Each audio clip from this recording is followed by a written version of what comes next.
Hello, if we're live and you've joined us. There's a little weird bit at the start where we get ourselves sorted. I'm just loading up Facebook so I can see your lovely comments. Welcome if you've joined. Come on in.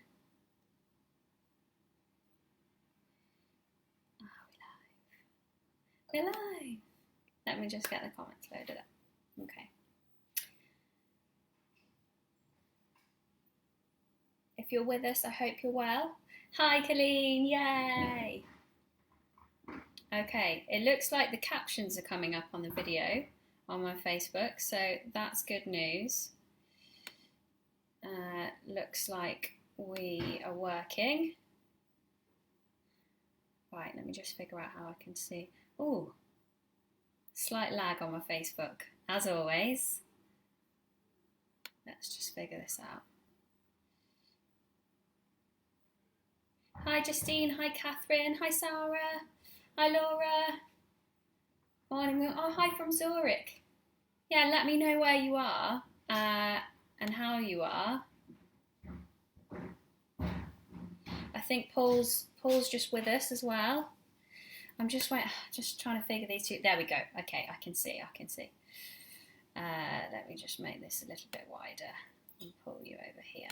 Okay. So good morning. Hi Sarah. Hi Colleen. Yeah, so I saw that Day gave you guys my news yesterday. So this is a sad show. This is going to be my last live recipe. I mean, definitely my last regular slot. I'm not going to say it's the last ever. I might be back. Who knows? So I might come on and do some guest slots. And I saw that Paul suggested yesterday a cheese and wine night from Provence, and I'm actually going to be in Provence, so I'll have to see what I can get my hands on down there, but I'm not saying no to that idea. It's a good idea. Thank you, Colleen, we'll miss you. I've absolutely loved teaching these live, so thank you for joining me. I'm just checking your comments. Yes, thank you for joining me and thank you for coming to this last one. Today we're going to be cooking sesame tamarind aubergine with a little peanut crumble on top. So there's been a few questions and I can see one's just come in about substitutions. So I will try and give those if I can. So Colleen, I think, asked yesterday what vegetable you could use instead of aubergine because she's allergic. So, I mean, that's a valid excuse not to be using aubergine, I think. So I think a good replacement for it would be squash. Like it's something that's kind of sweet because your tamarind is really, really sharp. So you want something that's going to contrast with that and roasts nicely as well. So I kind of was thinking about other things that might be similar to aubergine. So maybe a courgette is kind of similar, but I think that would be a little bit too watery and a bit too soft to work with these flavours and this kind of vibe. So I think squash is your best option if you're not into aubergine or you can't eat it for whatever reason. Couple of questions here from Sarah. Could we omit the oil? Yeah, sure. The oil here is not just adding kind of like lubrication and helping with the heat transfer across the food, it's also adding some flavour. So Sarah, if you're not using the toasted sesame oils, maybe just stick a few more sesame seeds on top. But we've got the sesame seeds in there anyway, and we've got more sesame seeds in the crumble that we're going to sprinkle over. So no major biggie if you don't want to do that. You might want a little bit more liquid, so maybe a little bit of water, a little bit more lime juice, just to loosen that mix. And then any replacement for tamarind, it's a difficult one because tamarind is quite a specific flavour. It's very tangy, and it's got almost like a caramelised flavour to it as well. It's very dark in colour and kind of rich and tangy in flavour. So you could just try putting double the lime juice and a bit more of the miso paste and maybe a little bit of soy sauce. But really this is just kind of like it's not really it is a recipe. I've made the recipe, I like it. So I'm not going to backtrack on that, but with your kind of marinades and things like that, the way I formulate these is to have a fat, which is going to add richness and flavour. So here it's sesame oil, lime juice or something sour. So here I've got lime juice and tamarind paste, but you don't necessarily have to have 2, you could just have 1. Something else I quite often use in Asian recipes like this as well is rice vinegar, which has a nice tartness but isn't too harsh. It's not as acidic as other vinegars because it's got some sugar and salt in there. So that's another one that you could use. And then I like to add something really salty and umami, so it could be soy sauce or it could be miso. And then just to balance those things off, for my palate, I like to add something sweet to that. So here I've used brown sugar. If you don't want to use brown sugar or you don't have it, you could use coconut sugar, you could use maple syrup, you could use agave syrup, molasses even. So kind of just think about, if you haven't got the specific ingredient, try and think in a kind of lateral way at what that ingredient is doing in the marinade, and then what you might have in your cupboard that you could sub it for. So the aubergine is going to be roasted, and to be honest, I need to stop talking and get on with that because it's gonna have like 20 minutes in the oven, so we can chat more then. But we've got the aubergine that's going to be really lovely and soft with that nice sticky tangy glaze over the top, and then we're going to do some fluffy basmati rice with it. You could serve it with noodles or salad or whatever you want. And then also a really nice like roasted peanut crumble to sprinkle over the top, which just adds a lovely like toasty, nutty crunch at the end. So let's get into it. Sarah says, will date paste work instead of sugar? Yeah, you might just want to let it down a little bit with a little bit of water, but that would work, or date syrup would work, yeah. Hi Khan, nice to see you again.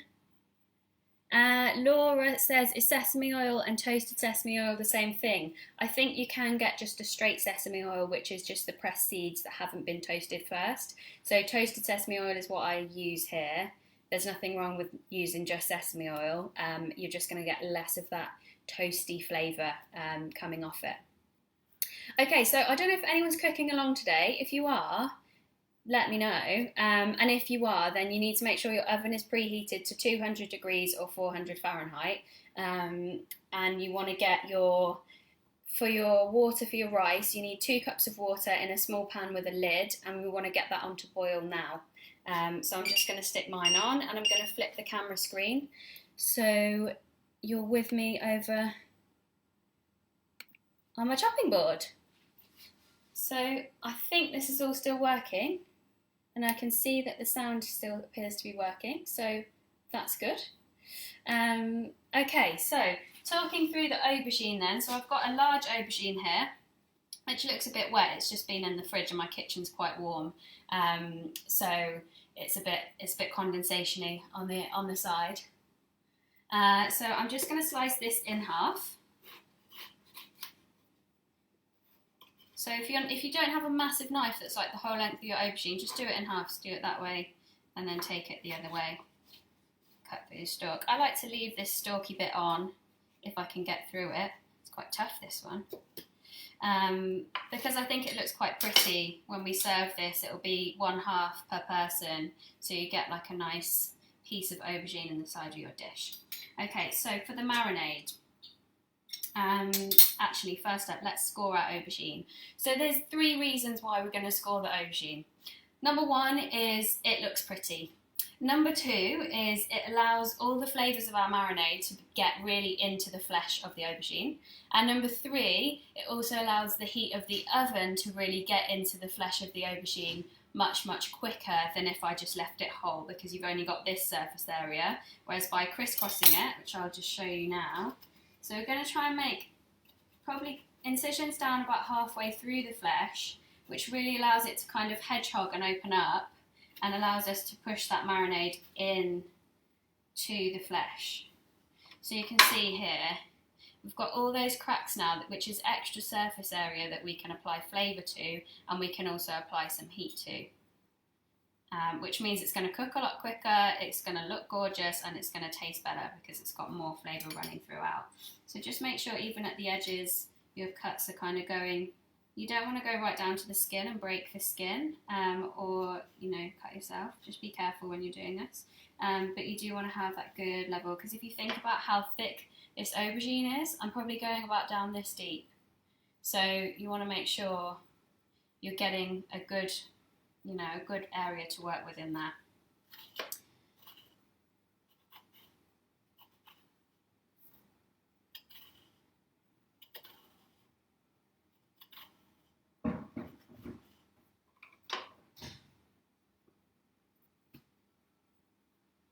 Okay, so they're ready. We'll pop those just over here on the tray, and whilst we get our marinade ready. So we have got, you can see, just let me see if I can point to it here. All the way down to the gap is for the aubergine, and then the next bit is the peanut crumble, and then you've got your rice, and then we've got some spring onions to serve. So I tried to break it up so you can see what's going on. So for our marinade, we're going to start with 2 tablespoons of sesame oil.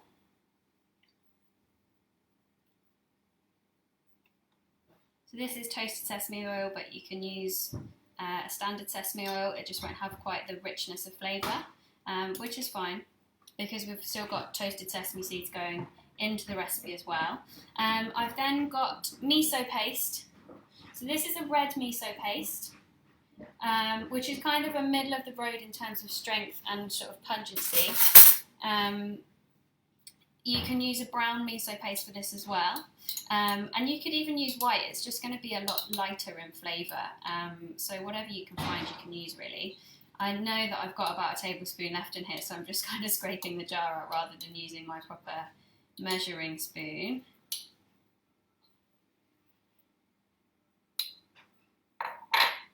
So that's about a tablespoon. I'll just scrape the rest of the dregs of that out as well, because we don't want to waste any of that gorgeous flavour. So miso is going to add a lovely umami to this, and it also, because it's quite a thick paste, it makes the marinade kind of spreadable. But your alternatives would be something like dark soy sauce, which is going to have an equal kind of salty umami flavour. It's not quite the same, but the darker varieties of soy sauce do have that more rich, deep flavour to them, so you could use that, or tamari or something like that. Okay, and then we've got our tamarind paste. Let's just pop those out the way. So our tamarind paste here, you can see, this is actually 2 pots of tamarind paste that I've mixed together, so one is slightly darker in colour, but I just wanted to condense everything that's going on in my fridge right now. So I'm just going to scoop out, I'm not with that because it doesn't fit in, like tiny little jar here. So you can buy tamarind paste like this, which is kind of pre-prepared and slightly watered down, or you can actually buy tamarind pulp, which you need to kind of prepare yourself. So it kind of just depends where you are in the world as to what you can get. Okay, so about a tablespoon there.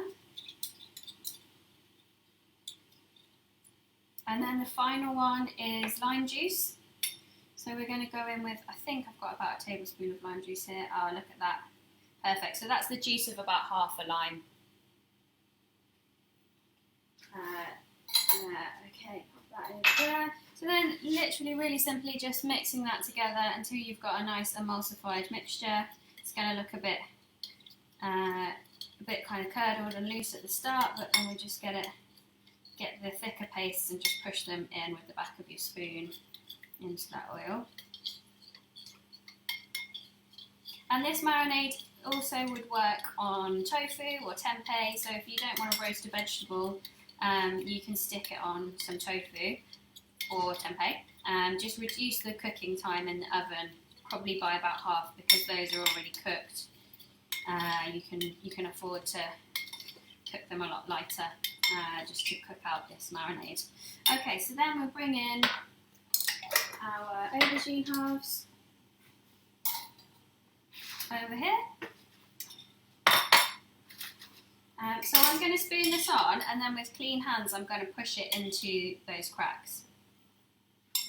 So you can just sort of hold it open with one hand and then guide it into there. It doesn't matter if a bit falls off, it's quite a generous amount of the marinade, so don't worry too much.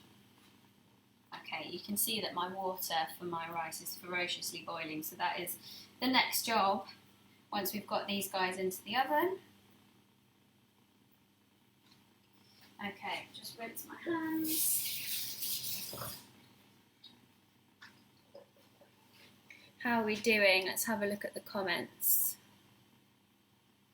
I can see, oh, Justine says she's got this for lunch when she gets in. How amazing. Oh, I'm loving that you guys are getting your Vegan Chef School aprons. How exciting. And Colleen is trying this recipe tonight with butternut squash. I hope you enjoy it, Colleen, and I hope you have a good day at work before then. Okay, so I'm just spooning the rest of the marinade on top.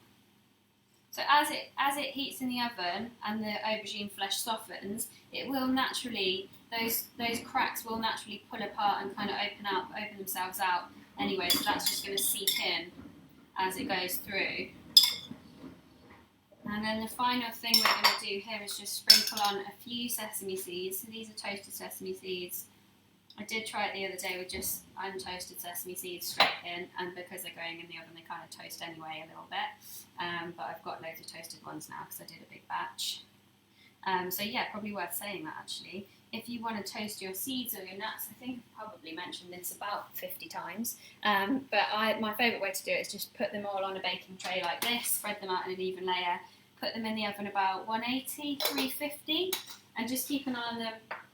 Do them for 5 minutes, check them, do them for another 5, check them, do them for another 5, check them until they're at the colour that you want them. Mine are quite kind of tanned in colour today because I did actually put them in and forget about them, which goes against every piece of advice that I give out, but I caught them just in time. Okay, so with our aubergines, we're going to put those in the oven now. So if you missed it at the start, the oven is on 200 degrees or about 400 Fahrenheit. We're going to put those in for 20 minutes.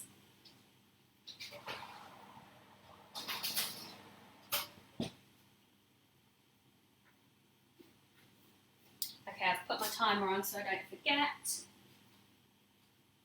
So, onto our rice. So I've been playing around with rice cooking methods, and I'm by no means an expert, but I've got to a method that seems to work for me. So this is 1 cup of basmati rice, and what I've done is put it into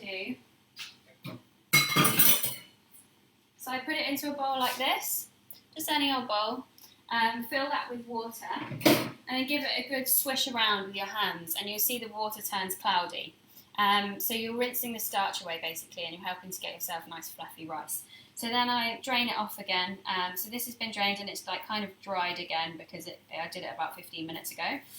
So then putting twice the water to the amount of rice, so 2 cups of water into your pan, getting it on to boil, and once it's boiling, I then add the rice. Just make sure there aren't any bits sticking to the side of the pan because you'll end up with crunchy bits. Give it a quick whirl, and that's the only stirring we're going to do. And then I'll put the lid back on. I'm going to reduce the heat just slightly because if I leave it on that really rolling boil, it's going to come up and kind of flood over the pan, which we don't want. You want to keep that water in because that is the right amount of water to cook out that amount of rice.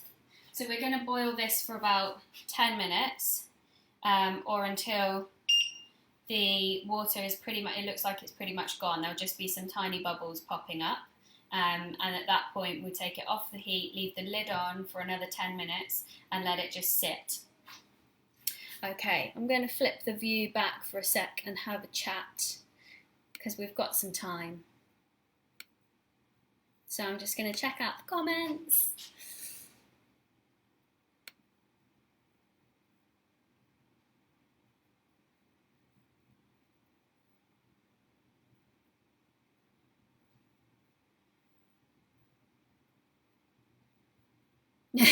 Paul says, please keep enough aprons in stock for the Spice Girls Vegan Chef School photo shoot, which is exciting. We should definitely do that.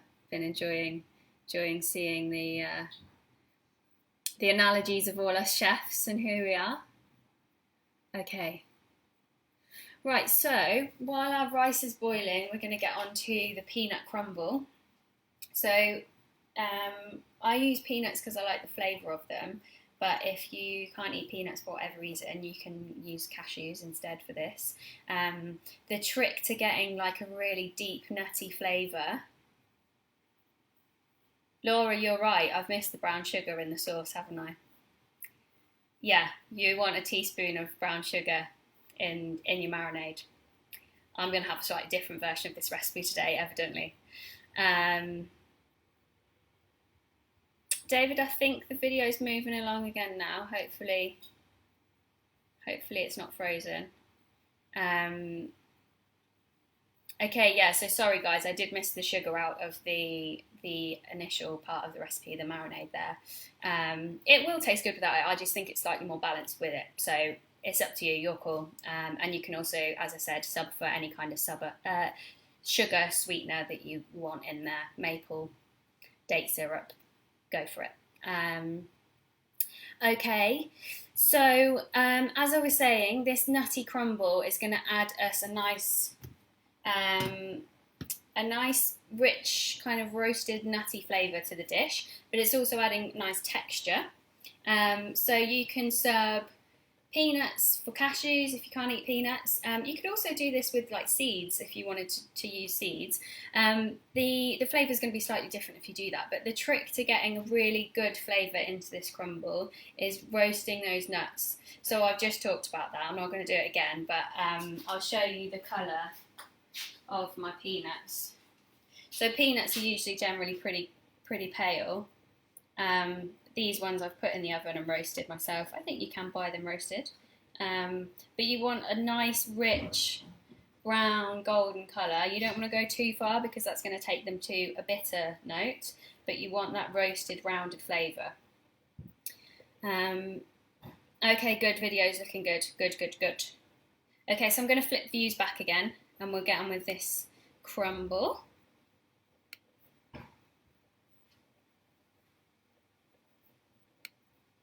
There we go, okay. I'm just going to turn my board over. I actually don't think I need the board right now. I'm going to move the board. I'm going to take it away. So for the crumble, I've got 3 tablespoons of roasted peanuts or cashews if you want cashews instead.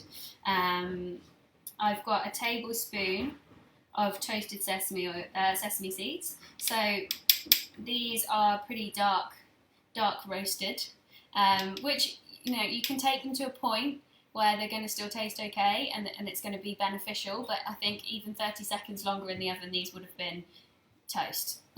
We wouldn't have been able to use them because they will go acrid and bitter if you take them too far.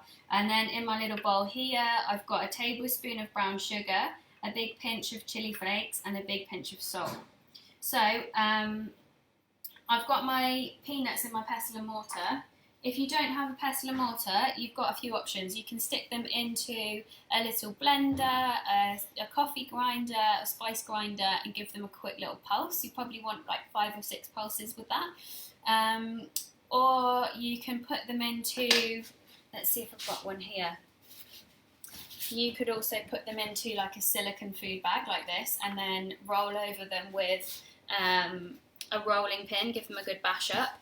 If you don't have a rolling pin, you can always use a wine bottle or a gin bottle or anything that's heavy and cylindrical. So they're your options. If you don't have a pestle and mortar, you can still do this. So we're just going to break up the nuts. I don't want to completely pound them into a powder. And because they're already roasted, they're slightly drier than raw nuts would be. So this is fairly easy. It's much easier than, say, grinding spices in a pestle and mortar. Especially a pestle and mortar that's kind of a bit... This is like a PG pestle and mortar. It's just made out of wood, and this is, not very heavy at all. I think if I was going to buy another one, I would definitely go for one of the heavier duty stone ones, particularly not having a huge amount of arm strength for myself. The weight of the pestle would be useful for me, I think. So just giving them a good kind of crush up. I like to keep some kind of in half or quarter in kind of texture. So you can see there you've got, let's just grab a handful without spilling too much. You've got a nice variety of sizes and textures to your crumble. So I've just pop those into another bowl just for ease of mixing, otherwise inevitably I'll start throwing them all over the place.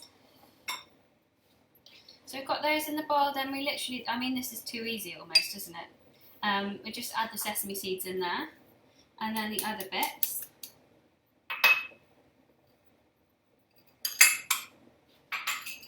So I'm going to give you a warning now, guys. You're going to have about 5-10 minutes where it's just going to be me chatting. So if you have any questions for me, please put them in the comments now, because we're gonna have a little bit of time for chats.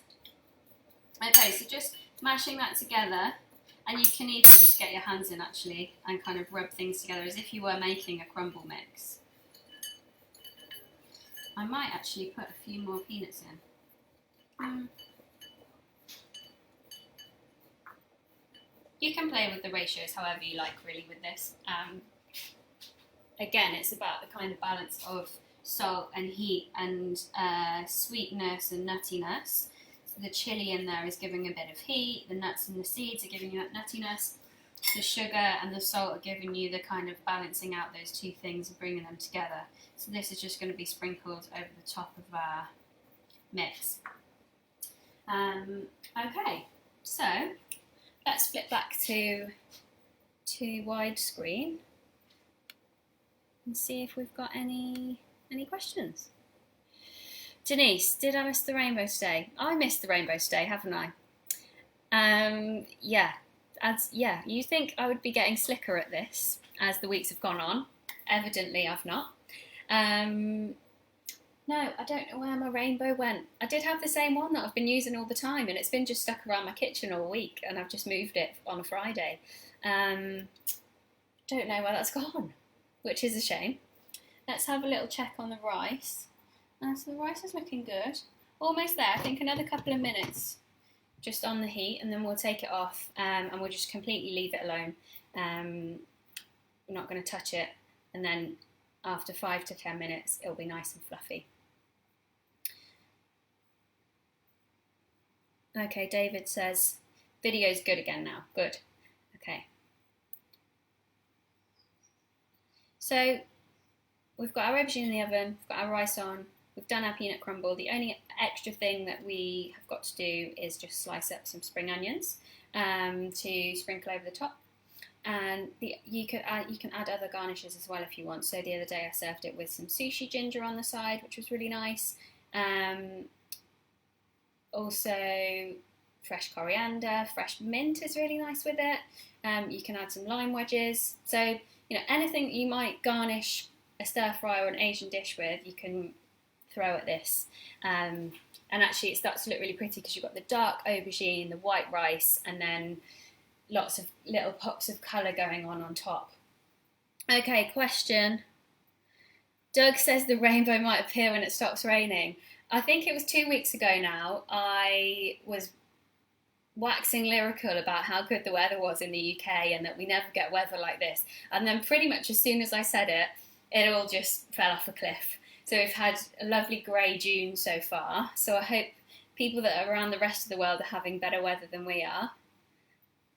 David says, why are you going to France? So I think I touched on it last week. I decided to resign from my job earlier this year, actually just before lockdown started in the UK, and I was on a 3-month notice period, so I've kind of been working out that notice period, and the reason was because I wanted to try out a career in chefing. So I had a few things planned which have kind of not happened because of lockdown and coronavirus, which is fine.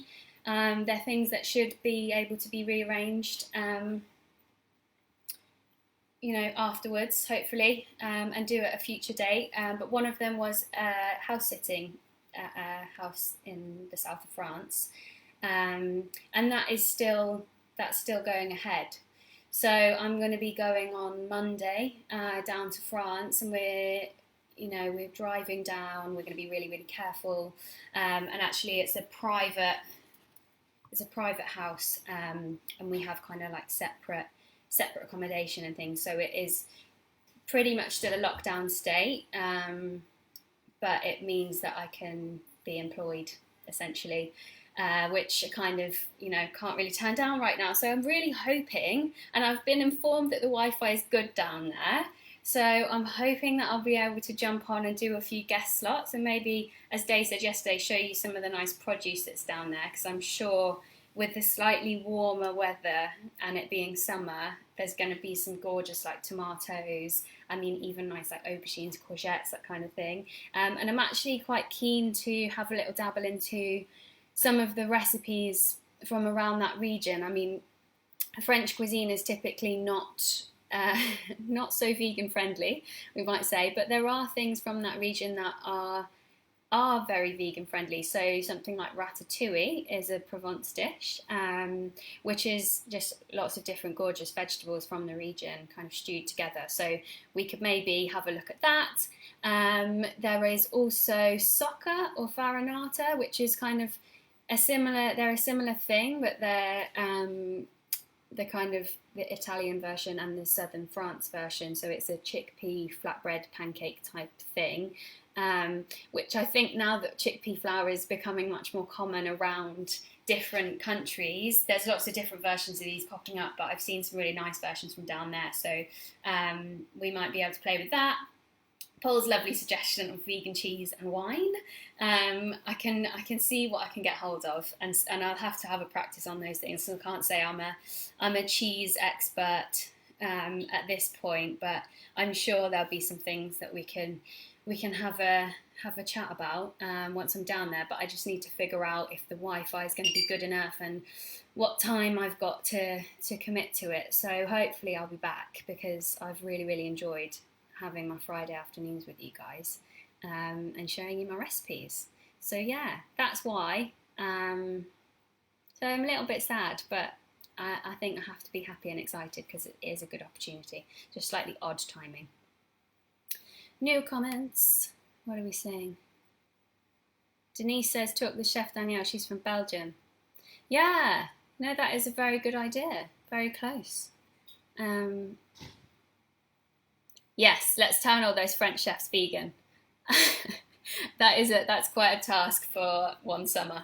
But I mean, we'll give it a go. I think there's probably a good shot to be had at veganising some classics, isn't there? I think we can experiment with that too. But I'll still be on the Facebook group, so I'll let you guys know how I'm getting on and what I'm cooking if I can. Yeah. So any more questions, guys? I think I've taken my rice off the heat. Let me just flick back to the other view. So I've taken this off the heat. You can see just steam coming off it now. You can't really see any water. You should be able to tip it to the side. I'm basically ruining my rice now by taking the lid off, and I've told you not to take the lid off, so get the lid back on. You want to keep that steam in, and the rice is just going to hug that steam, take it in, and then in about 5 minutes when we take that off the last time, it's going to be lovely and fluffy. And some of the grains might be like slightly stuck together, but I kind of like a slightly fluffy, sticky rice as opposed to a wet, mulchy rice, which hopefully you guys prefer as well. Okay, let's get a chopping board back in. Just pop the crumble out to one side. So I've just got a couple of spring onions here. I haven't got any fresh coriander, but I might just grab some fresh mint, because I did try that on here the other day and it was really delicious, but it is completely optional. So I'm just going to go on a diagonal and slice nice and finely, which it doesn't matter how you cut these really.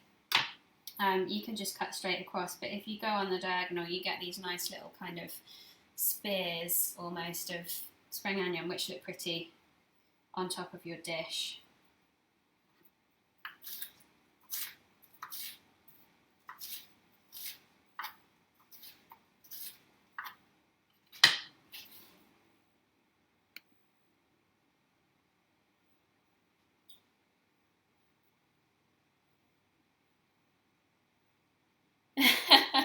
I'm just looking at the comments, guys. Paul says that the subtitle said that I wanted a career in shopping. Maybe 10 years ago I would have said, yeah, I'm trying to not do so much shopping now. I'm trying to be a bit more sustainable. Food shopping, perhaps. I could be a personal food shopper. It was chefing. Maybe it's just my accent. Not quite there. Okay. So I've got our spring onions ready. I'm going to get some mint off my plant.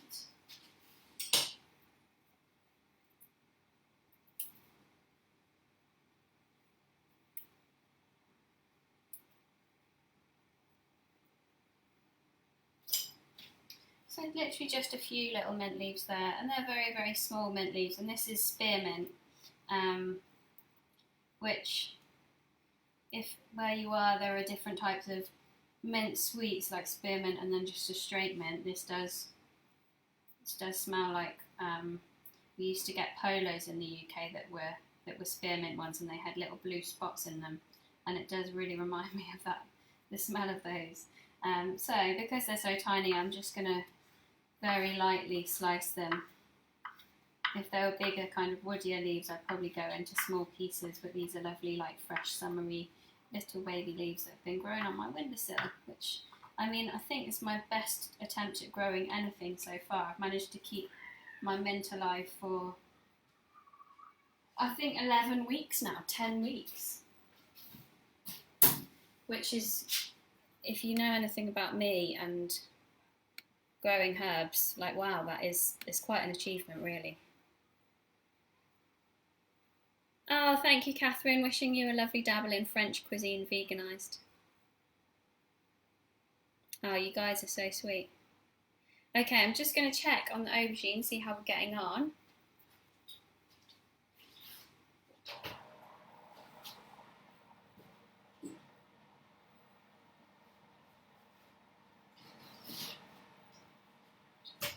Right, lovely. It's looking gorgeous. I'm going to flip back so that you can see this properly, because if I try and tip the tray up, I'm probably going to drop it.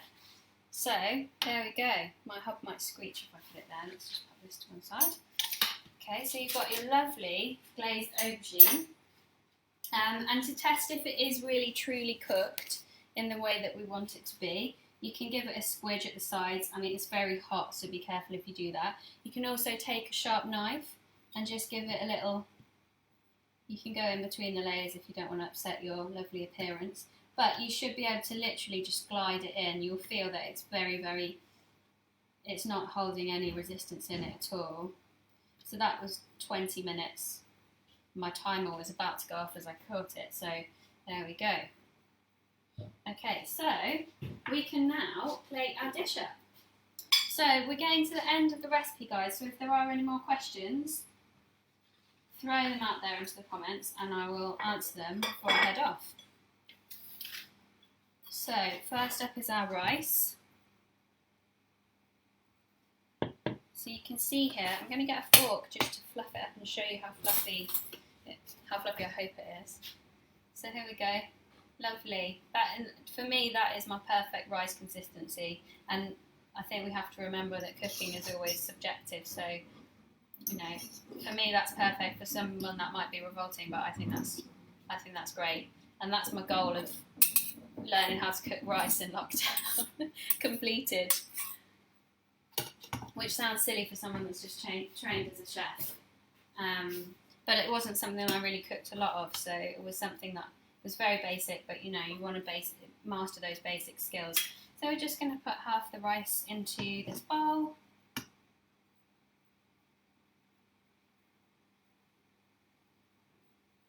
Just leave a bit of space to pop our aubergine in. And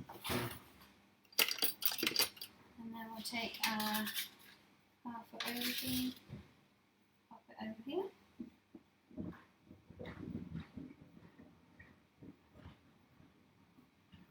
Because the aubergine has that kind of like bell-shaped bit at the bottom, you do need to make like a little sort of divot for it in the rice so that it sits nicely in your dish. And then we're just going to take our peanut crumble and give that a sprinkle over the top and around the rice.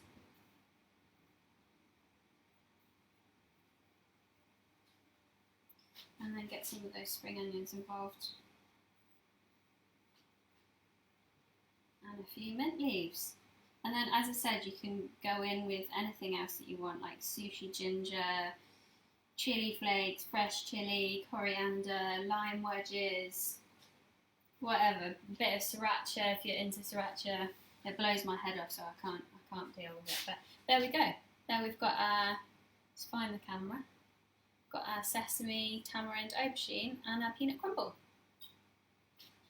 So super, super easy one. And actually a really nice one for putting together kind of midweek for tea, dinner. In the UK, we have this thing about evening meal and what it's called. Some of us call it tea, some of us call it dinner, some call it supper. I think I flip between all three because I've got a boyfriend who's from up north, I've got family who are from the middle of England, and then I've got friends from down south, so my brain is confused. Okay, let's have a check-in on the comments, guys. Colleen says, do you think I should pre-cook the butternut squash a little? Yeah, so Colleen, you can either do it in chunks or you can cook those in halves as well and score the flesh. So cut it half down the middle, scoop the seeds out, score the flesh, crisscross it like I did with the aubergine. You won't be able to as easily get into it as you can the aubergine when you score it, but you can still make those incisions. And then maybe roast it for 20 minutes first without the marinade. And then let it cool a little bit so you can handle it, or just be careful, spread the marinade onto it and then bake it again for another, I'm going to guess, depends on the size of the squash really, but it's probably going to need another 15 to 20 minutes, but for that amount of time, even if it's 25 or 30 minutes, the marinade shouldn't burn.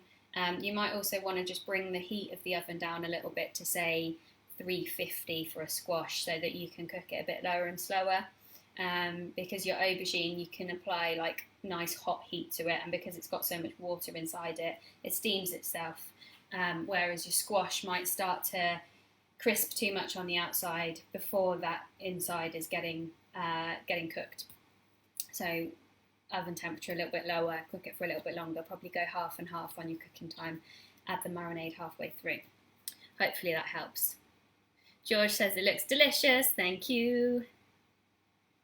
Yeah, so tamarind, I've talked about tamarind before in my curry recipe that I did a while ago, but it's a really unique kind of flavour, and it's very interesting in what it brings to a curry. Before I tried adding tamarind to curries and dishes, I'd never really experienced kind of sourness in a curry, which may be a bit of lime in a Thai curry, but it really almost accentuates all the other flavours and really brings the spices out in a way that's quite different. So I'd encourage you to try it if you can find it. Right, I'm just catching up on...